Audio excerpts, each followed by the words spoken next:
экспорт хийж чадахгүй. Яг нөгөө ноолоор үн өсөд одоо сар гарan яригдлаа шүү дээ. Одоо 100,000 төгрөг боллоо гэд. Тэгэхээр бид нэр энэ ковидын үед ямар арга хэмжээ авахар шийдсэн гэхээр тэгээд засгийн газар бол энэ дээр нэг дэмжлэг үзүүлэхгүй юм шиг байна гэдгийг нь хараад бид нэр түүхийн эдээс одоо ноолуураас энэ жилд бол татгалзахаар шийдсэн.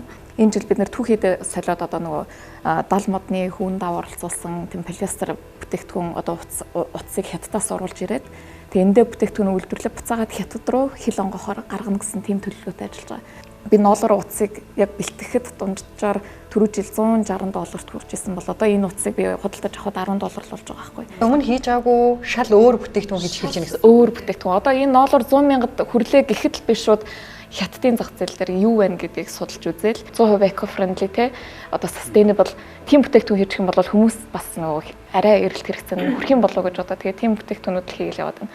Тэгэхээр ноолуурын тэр хоримтлал маань энэ жилдээ бид нар түүхийдээ ч одоо хямдхан үртгэр аваад цаашдаа тэгээд энэ хоног дуустал бол тэгээд одоо ажилчдаа цалинжуулаад явах тийм л юм бодож байна.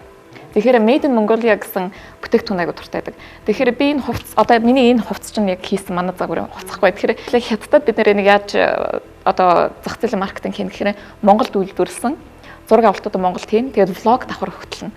Влог болохоор би өөр англи хэлний контенттэй доор нь хятадын сабтайтлтайгаар. Тэгээд WeChat, Taobao, Weibo гэдэг тэдний нөгөө одоо энэ сүлжээнүүд байдаг шүү дээ. Тэр өөр сурталчлаад явчихна гэсэн үг.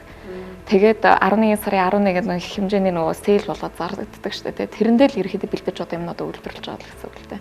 Тэгэхээр бид нар өмнө ноолуур гэж ингэж явж ирсэн бол манай тэр клиентууд энэ жил ямар ч одоо санхүүгийн боломжгүй болцгооцсон, худалдаа авах чадваргүй болцгооцсон.